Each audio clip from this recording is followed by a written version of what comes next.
Hey everyone, so just thought I'd do a quick video here on fuel conservation here in the Nissan GTP at Monza. So we have 45-minute races here this week, and the estimated fuel for a full tank, even on a 5-wing setup, is about 26 laps completed. So I've got a on-screen overlay here to show the estimated fuel here in the setup that I'm running right now, which is a 5-wing setup with a full tank.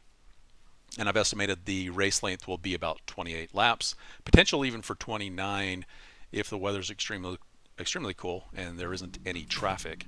And so what I'm going to do is I'm going to record this live and just go through the process of conserving fuel, because the goal here is to get at least another I don't know, lap and a half worth of fuel, potentially even more than 29 in case it is a 29 lap race.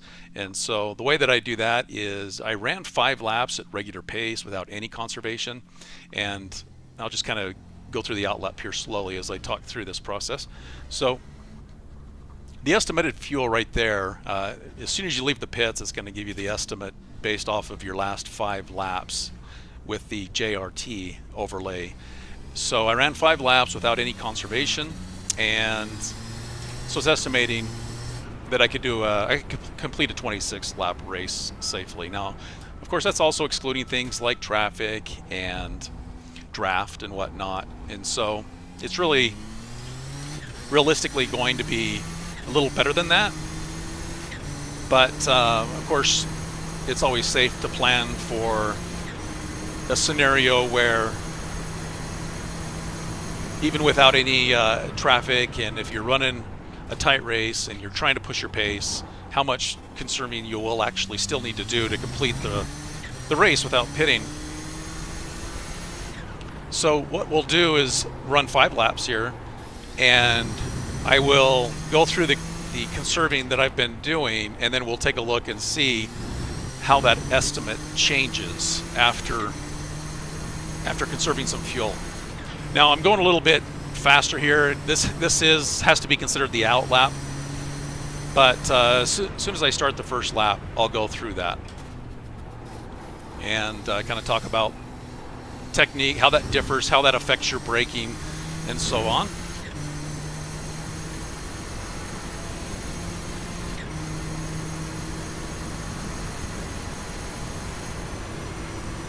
All right, so of course this is about the point where the race would begin. I've already burned a little more fuel than usual, but let's just go ahead and run through this just like you would in a race, and just as if you were trying to conserve to complete at least a 28 lap race. So the targets for me are in the heavy braking zones, specifically 100 meters or so prior to the normal braking point. So that's going to be out lifting at the 200, braking again right around the 100. And I broke a little late there as I'm talking there. I'm not focused at all. So we'll try to hit these a little bit better as I go through this. And again, lifting up here at the 200 and then braking around the 100. So here's the lift, braking down into second. And of course, after you've done that, you're going to drive just as you normally would. You want to make sure you're hitting your points, you're getting on throttle at the right point of time. You don't want to sacrifice any speed on the corner exits and the straights. You can lift and coast a little bit there through the Lesmo curves as well for maybe a little extra conservation. I don't know that it will be needed or not. So here we're looking for about the 200, lifting, braking and down into third. Make sure you use all this curbing on the left. Very tricky here on 5-wing. If you bump too much curbing, especially those steeper bumps in the curbs, can really unsettle the car quite a bit, and you can find yourself in a spin real quickly. I actually lifted too late there as I was talking. You're looking for about between the 100 and the 200 in that last braking zone, so about 150 meters, and then braking at about 50. Your normal braking. All right, so again, coming into the first chicane, lifting at 200. Now your braking is going to be a little lighter than usual because you've coasted into it. That means you could still brake at the same point as you normally do, but you actually don't necessarily need to brake as hard. Or you could move your braking point back a bit. You could actually brake a little bit later than you normally would. Lifting, braking down into second, nearly spinning. And just making sure that you hit your marks is the most important thing. And I think it's actually a little easier to do that with a fuel conservation technique because you're much less likely to be carrying too much speed into the corners. You're much less likely to miss your mark by braking too late. And so this is actually kind of a good technique to practice just in general, because you're ultimately not going to lose too much time with this process. There's a bit of an overlap in the delta, if you look at that, between your laps where you're not conserving, but ultimately at the apex and on throttle, they're actually pretty close in time. And so you actually don't necessarily need to give up a whole lot of time doing this. Lifting at the 150, braking at 50. Get close, definitely try to get close to that curving there on the right. All right, so we're coming up on the third lap now.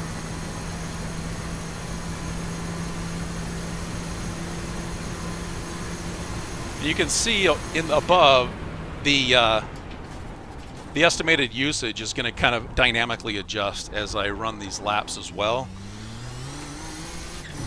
Starting at about 27, it still says I have 26 laps and I've already completed 2 full laps. So you can see I'm already getting some good conservation in there.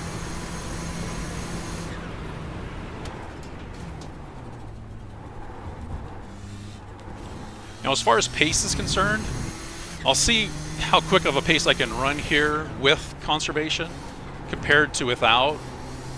And in this default weather with a full tank, I was able to get pretty close to a 137 flat, maybe just under. And so we'll see how close I can get to that if I can kind of get my focus here.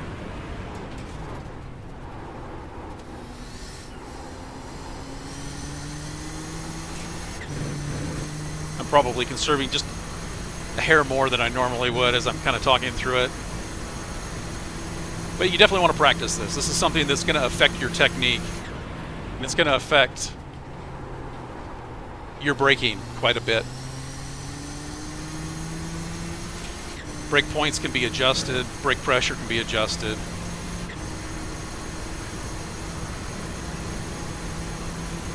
Now this is the 4th lap, so we'll just do 2 more.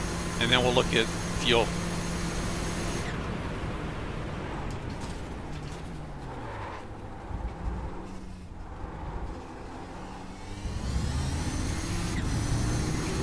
So with this 5-wing setup, it's tricky to drive.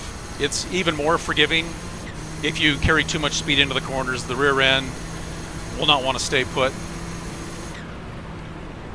So definitely don't late brake your corners, especially bear in mind if you do have draft of cars ahead of you. On a track like this, your top speed is going to be quite a bit higher than when you're running solo. And of course you've got to dynamically account for all of that during a race and make adjustments to your brake points, lift points, and so on.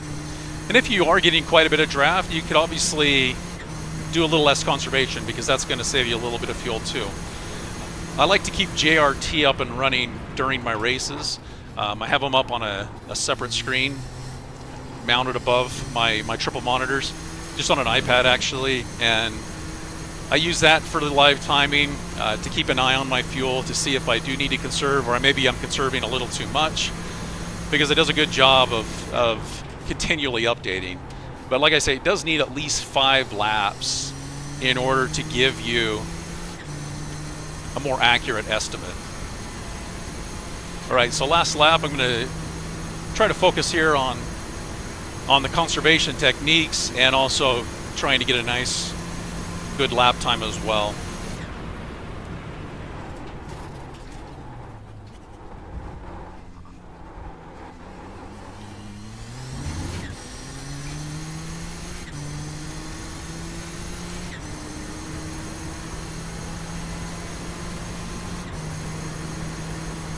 You could potentially do this by running even more wing. You just may need to conserve a bit more, obviously.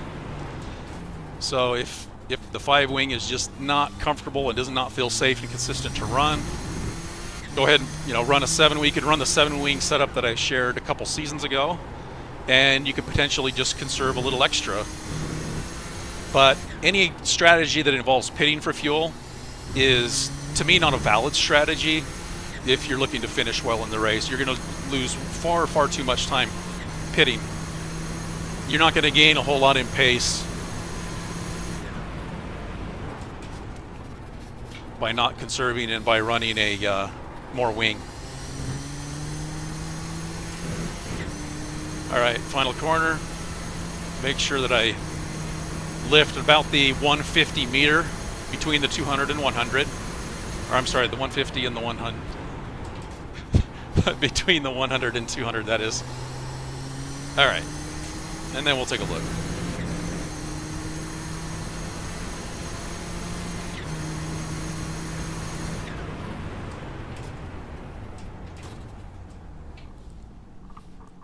All right, so the best way to update it is to actually just reset and exit the pits. You can see the estimated fuel is not correct yet, but as soon as I exit the pits, now it's going to take a calculation there. So there's a 28 lap race right there. So as long as the race isn't going to go to that 29 lap mark, which I really don't think it would, then that should be good. So the techniques that I just showed there gained me about a lap and a half of fuel based off of the comparison. So I hope this is helpful. And I was going to look at the laps. The laps themselves were not that quick. I ran about a 37.2 on the third. I know that I can run about a 37 flat even with the conservation. It's a little more difficult to do. Takes a little bit more practice maybe to get that consistency. You can see I'm kind of all over the place while I'm trying to talk through that. But prior to this session, when I ran laps without conservation, I think at optimal of a 36.7, but my fastest lap was like a 37.1 or something like that. So ultimately, you are going to be a little slower with conservation, but hey, if you can avoid a pit stop, in the end, you're going to finish ahead of anybody that did not conserve and had to pit. So, hope it's helpful. Talk to you later.